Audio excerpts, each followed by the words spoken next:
नमस्कार दोस्तों, स्वागत है आप सभी का पाथफाइंडर पर। हर रविवार की तरह इस रविवार भी अनअकैडमी आपके लिए यूपीएससी सीएसई कॉम्बैट के टेस्ट को लेकर आया है, जिसके माध्यम से जो अभ्यर्थी हैं वो अनअकैडमी से यूपीएससी की स्कॉलरशिप को जीत सकते हैं।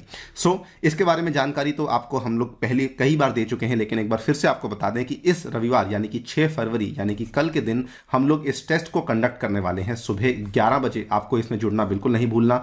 याद रखिए, ये एक लाइव टेस्ट है, आप इसको बाद में जाकर के अटेम्प्ट नहीं कर पाएंगे, केवल उसी टाइम पर आपको इसको अटेम्प्ट करना है। और इसमें 60 मिनट्स में आपके सामने 56 क्वेश्चंस रखे जाएंगे। और अगर आप लोग यहां पर कुछ टॉप रैंक्स में आते हैं, for example rank 1 to 3, rank 4 to 10, rank 11 to 50 और रैंक 51 to 500, तो उस केस में आपको यहां पे स्कॉलरशिप्स अवेलेबल करवाई जाएंगी। और इसमें एनरोल करते समय आपको जो कोड इस्तेमाल करना है, दैट कोड इज अनी यूपीएससी। ठीक है, यही वाला कोड इस्तेमाल कीजिए और कोई कोड इस्तेमाल ना करें, और इस कोड को इस्तेमाल करते हुए आप लोग इस टेस्ट को अनलॉक कर पाएंगे। आज इस छोटी सी वीडियो के माध्यम से आपके साथ मैं कुछ प्रैक्टिस क्वेश्चंस को भी डिस्कस करने वाला हूं, जिसके माध्यम से आपका जो कॉम्बैट में अटेम्प्ट है वो और बेहतर हो सकता है और आपके जो स्कॉलरशिप जीतने के चांसेस हैं वो भी काफ़ी ज़्यादा इंप्रूव हो सकते हैं। चलिए शुरू करते हैं दोस्तों मेरे साथ। मेरा नाम है अनिरुद्ध। यदि आप लोग हमसे जुड़ना चाहते हैं तो ये हमारा टेलीग्राम चैनल है, इसके माध्यम से आप हमें फॉलो कर सकते हैं। इसके अलावा अनअकैडमी ऐप पे भी आप मुझे फॉलो कर सकते हैं। राइट, तो सबसे पहले आपके सामने question number 1। Identify the zoological park having the following salient features. It is the first zoo in the country to become a member of the World Association of Zoos and Aquariums. It was the world's first captive crocodile breeding center where gharials were bred in captivity in 1980. Statement number 2, कथन number 2 थोड़ा सा मुश्किल है, इससे अंदाजा लगाना काफी मुश्किल बन जाता है, लेकिन आपका जो पहले वाला स्टेटमेंट है ये काफी ज्यादा सुर्खियों में था कि भारत में पहला ऐसा जू कौन सा है जिसको कि वाजा का मेंबर बनाया गया है। दोस्तों यहां पर आपका सही जवाब केवल इसी स्टेटमेंट से निकल कर आ जाता है। The correct answer is Nandan Kanan zoological park. ये वाला जो जूलॉजिकल पार्क है ये भारत के ओडिशा के राज्य में स्थित है। आप यहां पे देख सकते हैं, ये 15 किलोमीटर की दूरी पे आपको देखने को मिल जाता है फ्रॉम ओडिशा कैपिटल भुवनेश्वर। और वैसे तो इसको 1960 में बनाया गया था, लेकिन this is the first zoo in the country to become a member of the वाजा, and it is also a leading zoo for the breeding of the Indian pangolin and the white tiger. तो ये वाली जो 2 species हैं ये भी काफी important species हैं जो कि आपको नंदन कानन के जूलॉजिकल पार्क में देखने को मिल जाती हैं। इसके आधार पे आपका आंसर ऑप्शन नंबर डी यहां पर बनता है। नेक्स्ट क्वेश्चन की बात करें, ये क्वेश्चन काफी टेढ़ा है। इसमें एक और आपको चीज बोलना चाहूंगा कि अगर आप लोग इस वीडियो को देख रहे हैं तो जब भी मैं आपके सामने क्वेश्चन पढ़ रहा हूं, वीडियो को पॉज करिए और take your time, take 30 seconds, 45 seconds और इस क्वेश्चन का जवाब अपने हिसाब से दीजिए। उसके बाद आप जो है हमारी एक्सप्लेनेशन को सुनिए और देखिए कि अगर आपका क्वेश्चन का आंसर गलत हुआ है तो कहां पर आपने वो वाली गलती करी है। With reference to the Kunming Declaration on Biodiversity, consider the following statements. Just पिछले साल की ही बात है, 2021 में ये वाली चीज सुर्खियों में रही थी। It calls for an urgent and integrated action to reflect biodiversity considerations in all sectors of the global economy. The signatories have committed to maintain biodiversity-friendly supply chains. It is a binding international agreement, but not for the least developed nations. Now, अगर इस question में हम लोग कुछ जो typical words होते हैं उनको अगर हम लोग हटा दें कि भाई ये वाले वर्ड्स हमेशा आपके आंसर को गलत ही बनाते हैं, तो उस बेसिस पे मैं ऑप्शन नंबर 2 और ऑप्शन नंबर 3 दोनों को यहां पे हटा सकता हूं। बिकॉज पहली बात, जब भी कोई डिक्लेरेशन, जब भी कोई कन्वेंशन से निकलने वाली कोई घोषणा होती है तो वो कभी भी बाइंडिंग नहीं होती है। सो ऑप्शन नंबर 3 यहां पे डेफिनेटली हम लोग गलत बोल सकते हैं। और इनफैक्ट इस केस में ऐसा है भी, but at the same time ये कोई थंब रूल नहीं कि अब मैं कहूं कि हर बार जो बाइंडिंग वाली बात है वो गलत ही होगी, लेकिन हाँ, मोर देन 50% केसेस में ऐसे आपका जो ऑप्शन होता है वो गलत ही होता है। अगर हम 3 को एलिमिनेट करते हैं तो हमारा ऑप्शन नंबर सी और ऑप्शन नंबर डी यहां पे हट जाता है।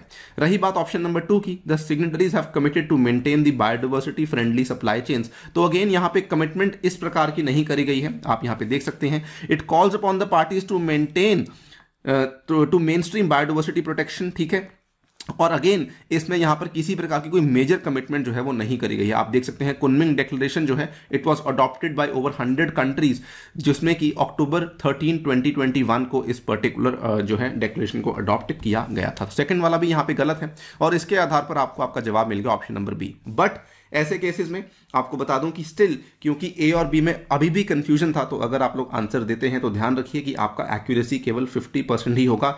ये जरूरी नहीं कि आप लोग हमेशा ऑप्शन नंबर बी के साथ ही जाएं। इस केस में थोड़ा सा आसान था करना, इसीलिए ऑप्शन नंबर हम लोग जो है 1 के साथ यहां पर जा सकते थे। अगले सवाल की बात करें, which of the following is or are natural carbon sinks. ये काफी स्ट्रेट फॉरवर्ड क्वेश्चन है, बिकॉज इसमें आप लोग केवल एक ही ऑप्शन के जो है एलिमिनेशन से बाकी आंसर तक पहुंच सकते थे। हम सभी को मालूम है कि जो आपका वॉल्केनिक इरप्शन होता है ये कार्बन डाइऑक्साइड को प्रोड्यूस करता है, ना कि ये कार्बन को जो है सिंक की तरह एक्ट करता है। अगर वन गलत है उसके बेसिस पे भी आपको आपका जवाब मिल जाएगा कि ऑप्शन ए हट गया, ऑप्शन सी हट गया और ऑप्शन डी हट गया, and you have your answer option number B 2, 3 and 4 only. Because अगर आप देखें मिट्टी, जी हाँ, ये अच्छे कार्बन सिंक की तरह एक्ट करता है। प्लैंक्टन्स एंड एल्गी, बिल्कुल सही बात है। अगर आपको मालूम होगा ओशन तो है, ये काफी बड़े कार्बन सिंक की तरह एक्ट करता है। उसके बाद फॉसिल फ्यूल्स और सेडिमेंट्री रॉक्स में अगेन आपको मालूम होगा कि कार्बन जो है उसको स्टोर किया जाता है over a very long period of time. So 2, 3 and 4 आपके सही होंगे।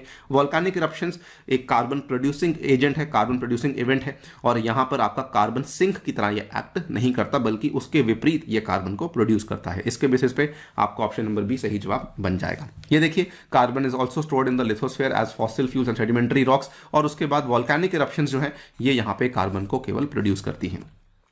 नेक्स्ट क्वेश्चन की बात करें, ये सवाल थोड़ा सा अगेन टेढ़ा है। तो अगर आप देखें, which of the following is or are the impact of temperature on the water quality. It influences the amount of oxygen which can be dissolved in water. It influences the rate of photosynthesis by algae and other aquatic plants. It influences the timing of reproduction, migration and aestivation of aquatic organisms. तो यहां पर आपको क्या है, ये थोड़ा सा common sense लगाना पड़ेगा। ऑब्वियसली वाटर क्वालिटी आपको मालूम होगा, टेम्परेचर जो है वो, अगर आपने पढ़ा होगा the concepts of biological oxygen demand, अगर आपने पढ़ा होगा the concept of chemical oxygen demand, तो वहां पर आपने देखा होगा कि temperature does play a role. यानी कि ऑप्शन नंबर 1 तो सही है कि भाई आपकी ऑक्सीजन का जो अमाउंट कितना उसमें डिजॉल्व होगा वो टेम्परेचर के ऊपर जो है वो निर्भर करेगा। और ऑब्वियसली टेम्परेचर के साथ आपका फोटोसिंथेसिस का भी इंपैक्ट होता है। अगेन इसमें भी आपने देखा होगा कि जो बहुत ठंडे इलाके होते हैं, जहां पे बहुत ज्यादा पानी ठंडा होता है, वहां पर फोटोसिंथेसिस उतने अच्छे से नहीं हो पाती है। तो यस सर, ये भी आपका ट्रू है। अगेन कॉमन सेंस ही हमने लगाई है, कुछ हमने ज्यादा टेढ़ा मेढ़ा फैक्ट यहां पे नहीं पेश किया। एंड ऑब्वियसली माइग्रेशन, रिप्रोडक्शन वगैरह भी टेम्परेचर ऑफ वाटर के ऊपर डिपेंड करती है। बिकॉज अगर आप देखेंगे बहुत ठंडा पानी होगा या फिर बहुत गर्म पानी होगा, तो वहां पर भी आपके एक्वेटिक ऑर्गेनिजम्स जो है वो नहीं जा पाएंगे। अगेन मैंने कोई भी यहाँ पे टेक्निकल फैक्ट की बात नहीं करी, केवल मैंने कुछ बेसिक बातों की बात करी, और उस बेसिस पे हम अपने आंसर तक पहुंच गए कि जी हाँ, 1, 2 एंड 3 तीनों ऑप्शन यहाँ पे सही हैं। As you can see, physical properties of water, specially जो आपका टेम्परेचर है, वो वाटर क्वालिटी को सीधा सीधा इंपैक्ट कर देता है। अमाउंट ऑफ ऑक्सीजन को डिपेंड कराता है, रेट ऑफ फोटोसिंथेसिस को, even metabolic rate of organism की कितनी तेजी से उनका जो मेटाबॉलिज्म है वो हो रहा है, वो भी यहाँ पे सीधा सीधा पानी के तापमान से निर्भर हो सकता है। अगले क्वेश्चन की बात करें, अगेन ये सारे के सारे क्वेश्चंस कहीं ना कहीं हमें यूपीएससी के ही प्रीवियस ईयर पेपर्स में देखने को मिले थे। Which of the following are the most likely places to find the snow leopard in its natural habitat. काफी सिंपल क्वेश्चन है, ध्यान दीजिए। बात हो रही है स्नो लेपर्ड की, तो आपको मालूम होगा कि मोस्टली स्नो लेपर्ड जो है भारत में वो हिमालयन स्टेट्स में आपको देखने को मिलता है। तो अगर आप देखेंगे जो हेमिस नेशनल पार्क है, क्या ये एक हिमालयन स्टेट में है? बिल्कुल है। अगर एस्कॉट वाइल्ड लाइफ सेंचुरी की बात करें, जी हाँ, ये भी एक हिमालयन स्टेट में उत्तराखंड में देखने को मिलता है। Nanda Devi biosphere reserve again Uttarakhand में देखने को मिलता है। कंचनजंगा नेशनल पार्क अगेन आपको सिक्किम में देखने को मिलता है। तो यस, वेरी वेरी क्लियरली ये सारे के सारे जो आपके national parks, wild life sanctuaries, biosphere reserves हैं, ये सारे के सारे क्योंकि हिमालयन एरियाज में देखने को मिलते हैं, तो हम लोग कह सकते हैं कि अगेन स्नो लेपर्ड भी आपको यहाँ पे अपनी नेचुरल हैबिटेट में देखने को मिल जाएगा। ऑप्शन नंबर डी अगेन यहाँ पे स्ट्रेट फॉरवर्ड आंसर है आपका। अगेन आप यहाँ पे देख सकते हैं कि स्नो लेपर्ड्स वैसे तो आपको बहुत बड़े एरिया में देखने को मिलते हैं, लेकिन ये आपको जो हिमालयन स्टेट्स हैं, ये वाली 5 हिमालयन स्टेट्स हैं, यहाँ पे जम्मू एंड कश्मीर, उत्तराखंड, हिमाचल प्रदेश, सिक्किम एंड अरुणाचल प्रदेश में देखने को मिल जाते हैं। गलती क्या नहीं करनी है, कभी कभार बच्चे थोड़ा सा इस तरीके से सोच लेते हैं कि जो मणिपुर है या फिर जो नागालैंड है या फिर जो आपका मिजोरम है, यहाँ पर भी हिमालयाज हैं, उनका जो पूर्वांचल का एरिया है वहाँ पर भी है, तो लेकिन यहाँ पर हमें स्नो लेपर्ड्स की डिस्ट्रीब्यूशन देखने को नहीं मिलती है। तो वो वाली गलती आप प्लीज ना करें। राइट, तो Hemis national park, Gangotri national park, Kanchenjunga national park and great Himalayan national park, ये सारे के सारे एरियाज हैं जहाँ पर आपको स्नो लेपर्ड्स अपने नेचुरल हैबिटेट में देखने को मिल जाते हैं। नेक्स्ट क्वेश्चन की बात करें, why is there a concern about the steel producing plants. Again ये भी एक कॉमन सेंस वाला क्वेश्चन है। अगर आप देखेंगे, they may release sulphur oxides, nitrogen oxides, carbon monoxide into the environment. The fugitive emissions occur during every stage of the steel manufacturing process which causes the hazardous pollution. They may release particulate matter as a pollutant. हम सभी जानते हैं, again common sense की ही बात कर रहा हूं, कि जो भी आपके उद्योग होते हैं, पर्टिकुलरली अगर हम स्टील प्रोड्यूसिंग प्लांट्स की बात करें तो ये तो बहुत ज़्यादा जो है अक्सर ज़्यादा पोल्यूशन करवाते हैं, इसीलिए इनको जो है डेंसली पॉपुलेटेड एरिया से दूर रखा जाता है, इनको शहरी इलाकों से काफ़ी दूर रखा जाता है।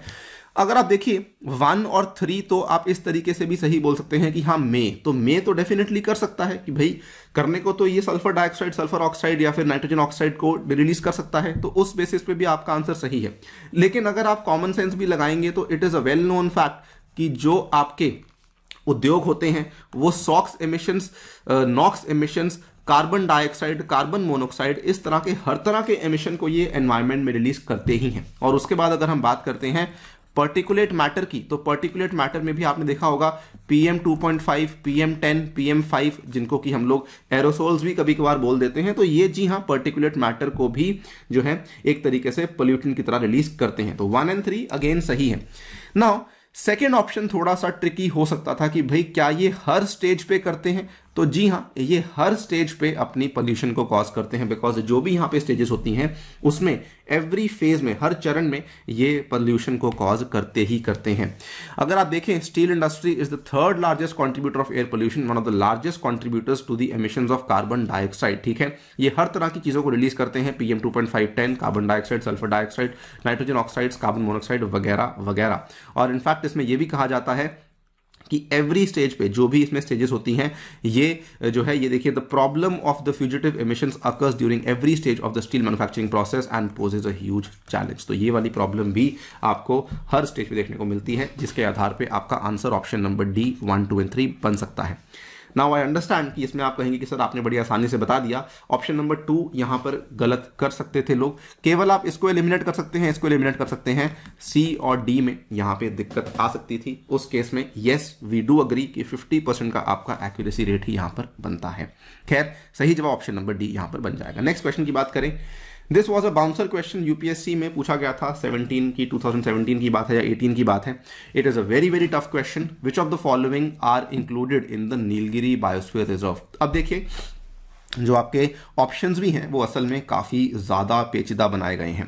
If you see very clearly over here, तो भाई एक तो आपका मुदुमलाई यहाँ पर भी है, उसके बाद मुदुमलाई यहाँ पर भी है। ठीक है, अगर आप बाद में देखेंगे तो वायनाड यहाँ पर है, वायनाड यहाँ पर है, वायनाड यहाँ पर भी है। उसके बाद इफ़ यू सी बंदीपुर यहाँ पर है, बंदीपुर यहाँ पर है, बंदीपुर यहाँ पर है, बंदीपुर यहाँ पर भी है। Then if you see the Nagarhole, तो नागरहोल यहाँ पर है, नागरहोल यहाँ पर है, नागरहोल यहाँ पर है और नागरहोल चारों में है। And if you see Silent Valley, वो यहाँ पर है और यहाँ पर है और यहाँ पर है। वेरी वेरी कंफ्यूजिंग, अनलेस आपको कुछ ना कुछ मालूम हो कि भाई ये वाली चीज़ इसमें अवेलेबल नहीं है, तब तक आप इसको एलिमिनेट नहीं कर पाएंगे। It's a very very tough thing. ठीक है, now I will erase all this thing. अगर आप ध्यान से देखेंगे, थोड़ा सा आपको डिगिंग करनी पड़ेगी। जो हम बात कर रहे हैं पापीकोंडा वाइल्ड लाइफ सेंचुरी की, तो दोस्तों ये काफ़ी ऊपर देखने को मिलता है। अगर हम लोग बात करते हैं नीलगिरी बायोस्फीयर रिजर्व की, तो नीलगिरी का बायोस्फीयर रिजर्व यहाँ पे देखिए, ये आपके वेस्टर्न घाट्स हैं और ये आपके ईस्टर्न घाट्स हैं। ठीक है, जो कि डिसकंटिन्यूस है। यहाँ पर आपको इस एरिया में नीलगिरी बायोस्फीयर देखने को मिलता है। इस एरिया के आसपास आपको देखना है कि भाई कौन से आपको wild life sanctuaries, national park देखने को मिलते हैं। अगर बात करें पापीकोंडा वाइल्ड लाइफ सेंचुरी की, तो ये काफ़ी ऊपर आता है। ये मतलब ईस्ट गोदावरी, वेस्ट गोदावरी डिस्ट्रिक्ट के आसपास देखने को मिलता है। तो यस सर, हम इसको एलिमिनेट कर सकते हैं, बट फिर भी हमें ये नहीं मालूम कि मुदुमलाई होगा, बंदीपुर होगा, नागरहोल होगा या नहीं होगा। ठीक है, अब देखिए पापीकोंडा को एलिमिनेट किया। सिमिलरली आप लोग शेंडरनी वाइल्ड लाइफ सेंचुरी को भी यहाँ पे एलिमिनेट कर पाएंगे कि जी हाँ सर, शेंडरनी वाइल्ड लाइफ सेंचुरी भी यहाँ पर हमें देखने को नहीं मिलेगी, बिकॉज शेंडरनी वाइल्ड लाइफ सेंचुरी भी नीलगिरी के एरिया के आसपास देखने को नहीं मिलती है। सो ठीक है, चलो हमने ए और बी और डी को एलिमिनेट कर लिया, बच गई ए और सी। अभी भी क्वेश्चन काफ़ी मुश्किल है, बिकॉज यहाँ पर बात आती है मुदुमलाई और कालाकाड़ की। अब आपको मालूम होना चाहिए कि भाई मुदुमलाई और कालाकाड़ की एग्जैक्ट लोकेशन क्या है। अगेन यूपीएससी आपको दो ऑप्शंस में फंसाता है कि भाई ए और सी में आपको बताना है कि कौन सा सही जवाब है। तो उस केस में आपका ऑप्शन नंबर ए जो है वो एक्चुअली सही जवाब है, क्योंकि कालाकाड़ जो है वो आपको नहीं देखने को मिलता in the Nilgiri biosphere reserve. And again as I told you, it is not an easy question. ये सवाल अगर आपके सामने आता है, नहीं आता है, तो यहाँ पर 50-50 होने के बावजूद भी आप यहाँ पर इस क्वेश्चन को शायद अटेम्प्ट नहीं करते, बिकॉज एक्यूरेसी के होने के चांसेस काफ़ी कम बनते हैं। दैट इज़ वाई ये क्वेश्चन एक ऐसा क्वेश्चन इसको कि छोड़ना चाहिए था। बट अगेन अगर आपको वैसे ध्यान रखना है तो यहाँ पर नीलगिरी बायोस्फीयर रिजर्व में ऑप्शन नंबर ए आपका सही जवाब बनेगा। With reference to the WPA यानी कि Wildlife Protection Act, consider the following statements. It empowers the government of India to the formation of wildlife advisory boards, wildlife wardens, specifies their powers and duties. It provides for the license for the sale, transfer and possession of some wildlife species. It provides for the establishment of wildlife sanctuaries, national parks, etc. काफ़ी simple question है कि भाई wild life protection act में क्या क्या powers दी गई हैं। तो जी हाँ, यहाँ पे गवर्नमेंट को पावर दी गई है कि आप लोग ये कर सकते हैं। इसके बाद आप लोग यहाँ पे लाइसेंस वगैरह भी दे सकते हैं। इसके बाद आप लोग जो है वाइल्ड लाइफ सेंचुरीज की एस्टैब्लिशमेंट भी कर सकते हैं। बिल्कुल सही बात है, ऑप्शन नंबर डी आपका सही जवाब। Very very simple straight forward question, इसमें कुछ भी कंफ्यूजिंग नहीं था। सारे के सारे यहाँ पे प्रावधान लिखे हुए हैं कि क्या क्या चीज़ें होती हैं WPA में, आप उनको जाकर पॉज करके देख सकते हैं। अगले सवाल की बात करते हैं। Consider the following states, Madhya Pradesh, Maharashtra and Jharkhand. In which of these above states do tropical deciduous forest occur? Tropical deciduous forest आपको मालूम होगा दो तरह के होते हैं, एक आपके होते हैं मॉइस्ट और एक आपके होते हैं ड्राई, राइट। तो आपको यह भी मालूम होगा कि ट्रॉपिकल डेसिडस फॉरेस्ट जो हैं इनको हम लोग पॉपुलरली मॉनसून फॉरेस्ट भी बोलते हैं। और आपको यह भी मालूम होगा कि ट्रॉपिकल डेसिडस फॉरेस्ट जो हैं ये इंडिया में सबसे ज़्यादा वाइड स्प्रेड फॉरेस्ट माने जाते हैं। नाउ सवाल पूछता है कि क्या ये इन स्टेट्स में देखने को मिलते हैं। तो देखिए हम लोग देख लेते हैं, थोड़ी सी अंडरस्टैंडिंग भी लगाएंगे, ठीक है, कि अंडरस्टैंडिंग के हिसाब से भी देखेंगे, राइट। तो यहाँ पर मैं नॉर्थ इंडिया को बहुत एक बार रैंडमली बनाता हूँ इस तरीके से। तो यहाँ पर देखिए ये आपके वेस्टर्न घाट्स हैं। तो भाई वेस्टर्न घाट्स के इस तरफ पे यानी कि जो आपका रेन शैडो का इलाका होता है यहाँ देखने को मिलते हैं, और ईस्टर्न घाट्स में आपको इस तरफ देखने को मिलते हैं और इस तरफ भी देखने को मिलते हैं। यानी कि बीच वाला जो एरिया है यहाँ पर तो आपको काफ़ी अच्छे लेवल पे ट्रॉपिकल डेसिडस फॉरेस्ट देखने को मिल जाते हैं। तो जी हाँ, आपका मध्य प्रदेश भी आएगा, आपका महाराष्ट्र भी आएगा। बच गई बात झारखंड की कि क्या झारखंड में देखने को मिलते हैं। तो देखिए आपके कुछ कुछ इलाके बिहार, झारखंड के, छत्तीसगढ़ के और इवन आपके नॉर्थ ईस्ट में भी कुछ कुछ इलाके ऐसे हैं जहां पर आपको ट्रॉपिकल डेसिडस फॉरेस्ट देखने को मिल जाते हैं। ये देखिए, in India tropical deciduous forest are found in the Madhya Pradesh, in Uttar Pradesh, Odisha, Chhattisgarh, Jharkhand and some parts of Maharashtra. ठीक है, तो ये वाला आपका एरिया है। इस बेसिस पे आपका ऑप्शन नंबर डी यहाँ पे सही जवाब बन जाएगा। Very very straight forward question. ऐसे सवालों को अटेम्प्ट करने के लिए आपको क्या करना है, आपको जाना है एनसीईआरटी, क्लास 11th की एनसीईआरटी है, सबसे सटीक एनसीईआरटी है। आपको वहां पे इन सभी तरह के सवालों के जवाब मिल जाएंगे। नेक्स्ट क्वेश्चन की बात करें, which of the following technologies are use for construction of green highways. Green highways काफी सुर्खियों में रहता है। Stabilisation of soils to reduce the need for crushed stone, use of fly ash, recycling asphalt and granular pavements, water conservation, harvesting techniques, solar lighting. अब देखिए क्या क्या चीजें कॉमन सेंस से बता सकते हैं। जी हाँ, फ्लाई ऐश का इस्तेमाल करेंगे तो अच्छी बात है, पोल्यूशन कम होगा। उसके बाद वाटर कंजर्वेशन करेंगे, अच्छी बात है। सोलर लाइटिंग करेंगे, अच्छी बात है। एसफाल्ट का रिसाइकलिंग करेंगे, बिल्कुल अच्छी बात है। सॉइल का रीस्टेबलाइजेशन करेंगे सो दैट जो आपकी जो बजरी डलती है वो शायद यहाँ पे ना डालनी पड़े, तो बिल्कुल सही बात है। पांचों की पांचों ऑप्शन आपकी सही हैं। और ये सारी अगर आप चीजें करते हैं तो आपके जो हाईवेज हैं उनको आप लोग ग्रीन हाईवेज में कन्वर्ट कर सकते हैं। तो जी हाँ, ऑप्शन नंबर डी आपका यहाँ पे सही जवाब बनेगा। Again very very simple straight forward question, ज्यादा सोचने वाली चीज यहाँ पर नहीं थी। ये भी आप देख सकते हैं कि the first stretch of green highway being built under the GNHCP was completed by December 2021 in Rajasthan. The USP of a green highway is in its construction. Construction uses the greener construction technologies. तो इसमें आप ये मत सोचिए कि भाई केवल एक ही चीज जो है उसको ग्रीन बनाएगी। अलग अलग चीज, किसी भी तरह की टेक्नोलॉजी जो कि ग्रीन कंस्ट्रक्शन के साथ संबंध रखती है तो वो उस हाईवे को यहाँ पे ग्रीन हाईवे के अंदर तब्दील करवा देगी। क्लियर है बात। नेक्स्ट क्वेश्चन की बात करें। नाउ ये आता है वेरी वेरी टफ क्वेश्चन। यहां पर आपसे पूछा गया है, which of the following tree species are used as air pollution indicators. दोस्तों it's a very very tough question. Changes in the oak tree indicates the presence of sulphur dioxide, changes in the neem indicates presence of the hydrogen fluoride, changes in the mango tree indicates the presence of ozone. Now इसको याद करना या बताना काफी मुश्किल है। Again आपको बता दूं कि इसमें आपको टेबल मालूम होना चाहिए। अब ये देखिए, अगर हम लोग एयर पोल्यूटेंट की बात करें तो सल्फर डाइऑक्साइड की इंडिकेटर स्पीशीज कौन सी है। हल्दू है, कचानल है, बांस है, जूनिपर्स है, देन मोरपंखी है, पॉपुलर है, ओक है, इमली है, चीर है, उसके बाद मैंगो है। अगर हम लोग हाइड्रोजन फ्लोराइड की बात करें तो अमलतास, शीशम, व्हाइट स्प्राउस, अरू, ठीक है, हिमालयन चेरी, विलो, एम उसके बाद अगर हम लोग ओजोन की बात करें तो चिर है, ब्लैक वॉलनट है, ओक है, स्प्राउसेस है, जूनिपर्स है। डस्ट एंड स्मोक की बात करें तो नीम और मैंगो है। तो क्लियरली यहाँ पर आपका नीम जो है वो हाइड्रोजन फ्लोराइड के लिए इस्तेमाल आप नहीं कर सकते, बिकॉज नीम का इस्तेमाल होता है आपके सामने डस्ट एंड स्मोक के लिए, तो सेकंड वाला ऑप्शन आपका गलत है। और मैंगो जो है वो ओजोन और डस्ट एंड स्मोक के लिए होता है या फिर सल्फर डाइऑक्साइड के लिए होता है, लेकिन हाइड्रोजन फ्लोराइड के लिए नहीं होता है, इसीलिए सेकंड वाला भी ऑप्शन आपका यहाँ पे गलत हो जाएगा। तो ये ओक ट्री यहाँ सही है कि भाई हाँ, ओक ट्री जो है ये आपका सल्फर डाइऑक्साइड के लिए भी है और ओक जो है ये आपका ओजोन के लिए भी एक अच्छा इंडिकेटर माना जाता है। तो जी हाँ, केवल ऑप्शन नंबर 1 यहाँ पे ट्रू स्टेटमेंट माना जाएगा। Again very very tough question, केवल ऑप्शन नंबर ए आपका सही है। ऐसे केसेस में भी आपको चीज़ें याद होनी चाहिए, तभी जाकर के आप इस क्वेश्चन का सही जवाब दे पाएंगे। Next, which of the following is or are sources of particle pollution. ये एक आसान सवाल है कि भाई कहाँ कहाँ से आपको प्रदूषण देखने को मिल सकता है। तो देखिए, पावर प्लांट्स बिल्कुल सही बात है, फॉरेस्ट फायर सही बात है, इंसिनरेटर्स ऑब्वियसली आग लगेगी, फ्लाई ऐश बिल्कुल सही बात है, अनपेव्ड रोड्स अगेन सही बात है कि वहां से भी आपका पार्टिकल पोल्यूशन यानी कि हो सकता है।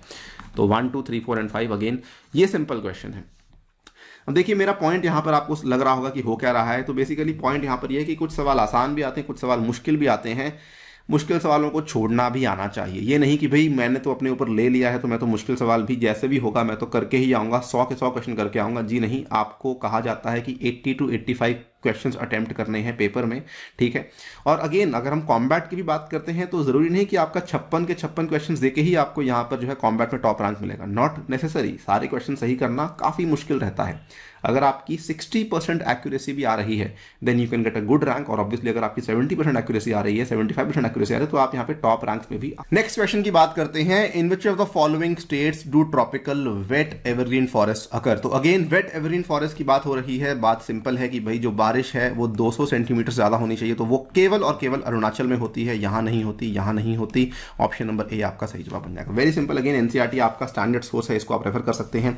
हिमाचल में ऐसा नहीं होता है। आपके ट्रॉपिकल वेट एवरग्रीन फॉरेस्ट कहां कहां होते हैं? Maharashtra, Karnataka, Tamil Nadu, Kerala, Andaman Nicobar islands in the south and in the north eastern states. ये भी तमिलनाडु में केवल उन्हीं इलाकों में जहां पर आपको थोड़ा सा ही एरिया है जहां पर आपको बहुत ज्यादा बारिश देखने को मिलती है, और बाकी केरल में तो काफी इलाका है। देन ऑब्वियसली महाराष्ट्र और कर्नाटका में काफी इलाका है जो कि मैंने आपको अभी बताया, वेस्टर्न घाट्स का जो आपका विंडवर्ड साइड है वहां पर आपको देखने को मिल जाता है। अगला सवाल, ये सवाल अगेन ट्रिकी, काफी बच्चे गलती कर सकते हैं, बट ये ट्रिकी है, ये मुश्किल नहीं है। The winds which blow between 30 north and 60 degree south latitudes throughout the year are known as westerlies. तो देखिए यहाँ पे आपको ट्रिक कैसे किया हुआ है। हम भी जानते हैं कि भाई अगर ये आपका धरती का गोला है तो भाई ये आपका 0 डिग्री है। 30 से 60 के बीच में जो विंड्स आती हैं इनको हम लोग वेस्टर्लीज बोलते हैं, और 30 से 60 के बीच में जो विंड्स आती हैं साउथ में या नॉर्थ में, इनको भी हम लोग वेस्टर्लीज बोलते हैं, राइट सर। नाउ 30 नॉर्थ और 60 साउथ, 30 नॉर्थ यानी कि 30 नॉर्थ और 60 साउथ, अब ये आपको बोल रहा है कि भाई यहां पर जो विंड्स ब्लो कर रही हैं क्या इनको हम लोग वेस्टर्लीज बोलते हैं? जी नहीं, इनको वेस्टर्लीज नहीं कहा जाता। ये तो कोई सिंगल तरह की विंड ही नहीं है, क्योंकि बीच में ट्रेड विंड्स आ गई, बीच में वेस्टर्लीज आ गई। तो ऑब्वियसली ऑप्शन नंबर 1 आपका यहाँ पे गलत हो जाएगा। The moist air masses which cause winter rains in the north western region of India are part of westerlies. बिल्कुल सही बात, जिनको हम लोग जो है वेस्टर्न डिस्टर्बेंसेज भी बोलते हैं, वो वेस्टर्लीज के साथ ही बेसिकली भारत में एंट्री लेती हैं। बिल्कुल सही बात है। सो ऑप्शन नंबर 2 आपका सही है, ऑप्शन नंबर 1 जो है वो आपका गलत है। ऑप्शन नंबर 2 बी ओनली आपका सही जवाब बन जाएगा। प्लीज गलती ना करें, ध्यान से पढ़िए। नॉर्थ और साउथ लिखा हुआ है, अगर यहाँ पे नॉर्थ लिखा होता या फिर अगर यहाँ पे साउथ लिखा होता फिर ये वाला कथन यहाँ पे सही होता। अगला सवाल, consider the following rivers. Again UPSC PYQ, Vamsadhara, Indravati, Pranhita, Manjra, ठीक है बच्चों। Rivers mentioned above are the tributaries of Godavari. तो सर वंशधरा जो है वो एक इंडिपेंडेंट रिवर है, वो गोदावरी की ट्रिब्यूटरी नहीं है, और इंद्रावती, प्राणहिता, मंजरा यहाँ पे गोदावरी की ट्रिब्यूटरीज हैं। वंशधरा आपको मालूम है गोदावरी से थोड़ी सी ऊपर फ्लो करती है नॉर्थ में, ठीक है। एंड ऑप्शन नंबर बी आपका यहाँ पे सही जवाब बनेगा। 2, 3 and 4 only is the correct answer. River Vamsadhara is an east flowing river between Rushikulya and Godavari, ठीक है। तो ये वाला आपका यहाँ पे जो है ये गलत बन जाता है। Next question, again UPSC asked previous year question. Srisailam आपको बताना है कि प्लेस ऑफ पिलग्रिमेज के साथ location. Srisailam very very famous location जो है, यहाँ पर शिव जी के काफ़ी मंदिर आपको देखने को मिलते हैं। ओमकारेश्वर अगेन शिव जी के ही मंदिर देखने को मिलते हैं। पुष्कर पूरी दुनिया में इकलौता ब्रह्मा जी का मंदिर आपको देखने को मिलता है। बताना है कि कौन सी लोकेशन यहाँ पे सही है। नाउ इसमें एलिमिनेशन से चलिए, कैसे एलिमिनेशन मैं आपको बताता हूँ। अगर आपको मालूम होगा, ठीक है, जो मेरी अंडरस्टैंडिंग है, ओमकारेश्वर हमें मालूम है कि सर ओमकारेश्वर जो है ये मध्य प्रदेश में देखने को मिलता है, और जो सतमाला हिल्स हैं ये महाराष्ट्र में है। यानी कि ऑप्शन नंबर 2 हो गया गलत। ऑप्शन नंबर 2 गलत हो गया। क्या हट गया? ये हट गया, ये हट गया, बच गया 1 ओनली एंड 1 एंड 3 ओनली। अब पुष्कर जो है ये हमें मालूम होना चाहिए कि पुष्कर अजमेर के पास देखने को मिलता है, जो कि अरावली के वेस्टर्न साइड पे आपको देखने को मिल जाता है। तो जी हाँ, 3 सही है, 3 सही है, तो इसका मतलब ऑप्शन नंबर सी आपका सही जवाब बन जाएगा। ये सवाल यूपीएससी ने 2015 में पूछा था, अच्छा सवाल है। पुष्कर में आपको जो है ब्रह्मा जी का मंदिर देखने को मिलता है, very close to Ajmer. And Srisailam again, जो कि आंध्र प्रदेश में आपको देखने को मिलता है, नलामला हिल्स, वहाँ पर आपको, ये भी अगेन एक काफ़ी फेमस जो है प्लेस ऑफ पिलग्रिमेज है, शिव जी के काफ़ी मंदिर आपको यहाँ देखने को मिल जाते हैं। In which of the following regions of India are shale gas resources found? Again a simple question. ये वाला मैप कई बार आपने देखा होगा कि भाई कहाँ कहाँ आपको शेल गैस के रिसोर्स देखने को मिलते हैं। तो सर कावेरी बेसिन है और जो है आपका काम्बे बेसिन है। कच्छ बेसिन में आपको शेल गैस के रिसोर्स देखने को नहीं मिलते हैं। ऑप्शन नंबर ए आपका यहाँ पे सही जवाब होगा। Here you can see very clearly कि ये देखिए आपका ये वाला एरिया है एक तो, ठीक है। उसके बाद दामोदर का बेसिन है, then we have this Cambay basin, then we have this KG basin, then we have this Kaveri basin. तो इन इलाकों में आपको देखने को मिलता है prospective basin of shale gas. बाकी जगह पे भारत में अभी तक किसी प्रकार का प्रोस्पेक्ट हमें देखने को नहीं मिला है। Next question, which of the following countries share their border with the Mediterranean Sea? Mediterranean Sea को लेकर यूपीएससी पिछले 6 ईयर्स में 3 बार सवाल पूछ चुकी है। सो अगेन आपको मालूम होनी चाहिए कि किन किन कंट्रीज की बात हो रही है, ठीक है। Jordan, Iraq, Lebanon, Syria. इसमें आप लोग सीधा सीधा जॉर्डन को एलिमिनेट कर सकते हैं। क्यों? क्योंकि जॉर्डन, अगर आपको वेस्ट एशिया का मैप ध्यान होगा तो जॉर्डन जो है वो दोनों कंट्रीज के पीछे आती है। अगर आप यहाँ पे देखेंगे ध्यान से तो ये रही जॉर्डन, है ना। तो ये आपका इजराइल और लेबनान के इधर को आती है, लेबनान के इधर को सीरिया आती है, इधर को आपका आता है जॉर्डन। और सीरिया हमें मालूम है कि ये ओपन अप करता है, ठीक है ना। तो आपका जॉर्डन हट गया, जॉर्डन हटा तो 1 हटा और ये हटा, बच गए ये दोनों। अब आपको क्या मालूम होना चाहिए कि भाई इराक है या नहीं है। क्यों? लेबनान सीरिया तो हमने देख लिया, है ना। लेबनान है, सीधा ओपन करता है, सीरिया हमने देख लिया। और इराक आप यहाँ पे देख सकते हैं कि इराक यहाँ पर जो है वो इंक्लूड नहीं किया गया है। इसकी वजह से आपका ऑप्शन नंबर 3 एंड 4 ओनली यहाँ पे सही बनेगा। इस तरह के सवाल कई बार यूपीएससी पूछ चुकी है कि टर्की जो है वो कौन सी 2 नदियों के बीच में आता है। ये देखिए, ये वाले जो आपको एरियाज हैं, ये मैपिंग जो है काफ़ी इंपॉर्टेंट है। प्लीज़ इन चीज़ों का ध्यान रखें, इनको लेके कई बार सवाल पूछे जा चुके हैं। नेक्स्ट क्वेश्चन की बात करें, In India, the Himalayas are spread over 5 states only. Western Ghats are spread over 6 states only. Vembanad Lake is spread over 2 states only. ठीक है, वेस्टर्न घाट्स जो हैं ये अच्छा, वेम्बनाड लेक जो है, एलिमिनेशन से चलते हैं अगेन। वेम्बनाड लेक केवल एक ही स्टेट में देखने को मिलती है। कहाँ पर? ये आपको केरल में देखने को मिलती है। तो ऑप्शन नंबर 3 आपका यहाँ पे गलत है, ठीक है। 3 गलत है तो सर ये हट गया और ये हट गया। अब 2 हमें मालूम है कि 2 दोनों में है तो 2 सही है। इसमें दिमाग नहीं लगाएंगे कि वेस्टर्न घाट्स 6 स्टेट में है। अगर फिर भी कंफर्मेशन लेनी है तो ठीक है, आप सोच लीजिए ये वाला आपके वेस्टर्न घाट्स हैं, ठीक है। इस तरीके से आपके वेस्टर्न घाट्स जाते हैं, ठीक है। यहाँ से शुरू होते हैं ऊपर से आपका गुजरात से, देन महाराष्ट्र से, देन गोवा से, देन कर्नाटका से, देन केरला से, ठीक है। तो ये वाले आपके नीचे तक 6 स्टेट्स बन जाते हैं, ठीक है। ये देखिए, Gujarat, Maharashtra, Goa, Karnataka and some parts of Tamil Nadu also, क्योंकि ये लास्ट में जाकर के तमिलनाडु में भी थोड़ा सा एंट्री ले लेता है। वेम्बनाड लेक केवल एक ही स्टेट में है। Himalaya spread over 5 states only, तो ये यहाँ पे गलत हो जाएगा बिकॉज हिमालय जो है ये 5 स्टेट्स में नहीं है। अगर आप नॉर्थ ईस्टर्न स्टेट्स को ऐड ऑन कर लेंगे तो वहाँ पर आपका जो है जवाब गलत हो जाएगा बिकॉज नॉर्थ ईस्टर्न स्टेट, अगर मान लीजिए जम्मू कश्मीर को हमने हटा भी दिया, ठीक है, कि भाई वो तो नई यूटी है, वो स्टेट नहीं है, ठीक है, चलो मान लेते हैं। उसके बाद भी अगर आप देखेंगे तो नॉर्थ ईस्टर्न स्टेट्स को ऐड कर लेंगे तो आपका नंबर काफ़ी बढ़ जाएगा, ठीक है। सो ये वाला आपका ऑप्शन यहाँ पे गलत हो जाता है। केवल ऑप्शन नंबर सी ही आपका सही जवाब बनेगा and that is the correct answer over here. So ये थे कुछ सवाल जो कि हमने आपके सामने पेश करने थे। आई होप कि आपको कुछ ना कुछ अंडरस्टैंडिंग मिली होगी। कल के कॉम्बैट में डेफिनेटली हिस्सा लीजिए। एक बार फिर से रिपीट कर दूं, अनि यूपीएससी कोड इस्तेमाल कीजिए, हिस्सा लीजिए एंड फिर मेरी क्लास में आइए शाम को 4 बजे। वहाँ पर मुलाकात होगी, आपसे बात होगी कि भाई आपका किस तरीके का परफॉर्मेंस रहा, क्या क्या स्कॉलरशिप्स आपको अनअकैडमी से मिल सकती हैं, ठीक है दोस्तों। फिलहाल के लिए वीडियो में इतना ही। जाने से पहले आपको बताना चाहूंगा कि हमारी एनसीईआरटी ज्योग्राफी की क्लास 9th की सीरीज को हम लोग शुरू करने वाले हैं, जिसका पहला सेट 5 फरवरी को दोपहर 4 बजे होने वाला है। इसका लिंक नीचे डिस्क्रिप्शन में अवेलेबल है, वहां पर जाके आप लोग डेफिनेटली इसमें एनरोल कीजिए। इसके अलावा अनअकैडमी आपके लिए कुछ नए ऑफर्स लेकर आए, जिसमें कि आप लोग अनि यूपीएससी कोड इस्तेमाल करते हुए ये वाले जो है फायदे ले सकते हैं। साथ ही में अगर आप लोग आइकॉनिक सब्सक्रिप्शन लेते हैं तो वो भी आपको फायदा मिल सकता है यूजिंग द कोड अनि यूपीएससी, और इसमें आपको डिस्काउंट के साथ साथ जो है मेरी पर्सनल गाइडेंस भी अवेलेबल करवाई जाएगी। इतना ही नहीं, ये वाले बैचेस भी आपके लिए उपलब्ध करवाए जाएंगे starting from the 9th of February। And इसके अलावा ये वाले बैचेस आपको मेरे द्वारा भी अवेलेबल करवाए जाएंगे। इसी के साथ आपसे लेता हूं विदा। Thank you so much for listening. Stay tuned and stay safe.